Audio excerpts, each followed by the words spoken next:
Change can be an essential tool to meet your organization's needs.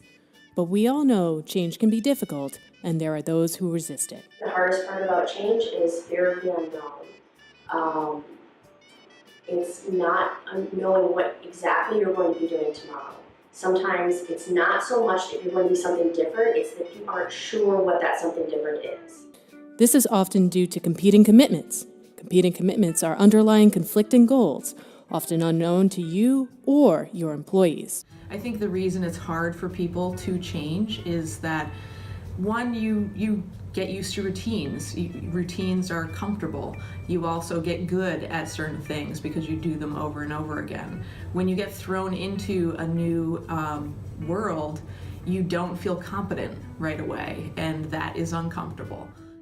Without diagnosing and taking steps to address these underlying goals, change efforts can often fail. It was such a big change and such an overwhelming change that a lot of times people weren't really thinking through what was most bad about it for them, and they were just feeling like, I don't know what to do, I'm feeling kind of paralyzed. Let's take a look at how some leaders successfully navigated these competing commitments. That was really scary for people because the jobs that were being done in those areas were completely different. In one case, we had an entirely new department that had never existed before, and staff saw the job descriptions and couldn't picture themselves doing what was being asked of them. A lot of this had to be overcome through staff training. We brought in marketing specialists who worked in bookstores to work with our staff to help them figure out, like, here's how you create a display, here's how you talk to patrons on the fly. We did well with managing the change for people in that we were very honest, direct, open, and upfront about what we were trying to do, the fact that we didn't know if it was going to work, and that we were all entering into it together in a discovery mode, and that we needed everyone to speak up and share their experiences about what was working, what wasn't working. So we set up a series of meetings and approached them very tactfully to do some demonstrations as to really the power of what could be achieved if we were to change our tactic, start to get this in the hands of our customers. And really what was nice is once the customers themselves started to use some of the new prototypes that were created by the client support team, that really kind of showed the development team that there was some merit to this new approach, and hearing directly that yes, it would in fact meet customer needs, and that any effort expended to redo what had previously been done would yield great results was one of the kicks they needed. From a leadership standpoint, it's something that I took on personally, is working with the development leadership and making sure that they understand why we were doing what we were doing, and that really it was using their work as a foundation to get to where we were going, not that we were scrapping everything that had done. Our approach to many of the concerns or assumptions that people raised was to validate them. Yes, this will be hard. Here's how we have thought we might handle it. What do you think will help you to handle it? What ideas do you have?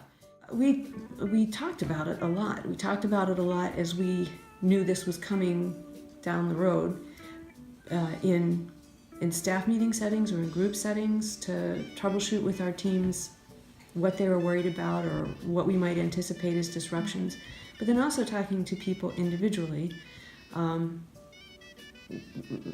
both people that you sensed had a lot of trepidation and fear, and also people who maybe would have some good ideas about what you could do to alleviate some of the concerns people had.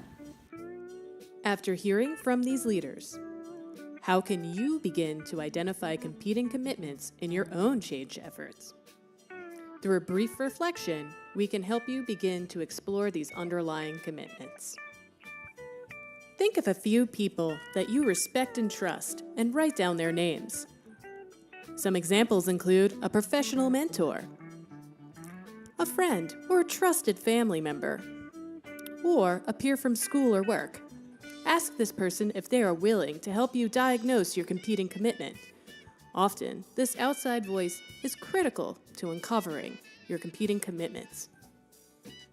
Think about something you would like to see changed in your life so you could feel more effective and more satisfied at work.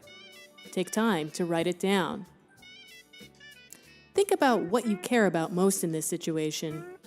What commitment does this imply? What are you doing or not doing right now that is keeping you from realizing your commitment? Take a time to jot down some notes of your initial thoughts. Ongoing reflection is key to being a successful leader in any change effort. For more information about competing commitments, you can read the article, The Real Reason People Won't Change by Robert Keegan and Lisa Laskell-Leahy.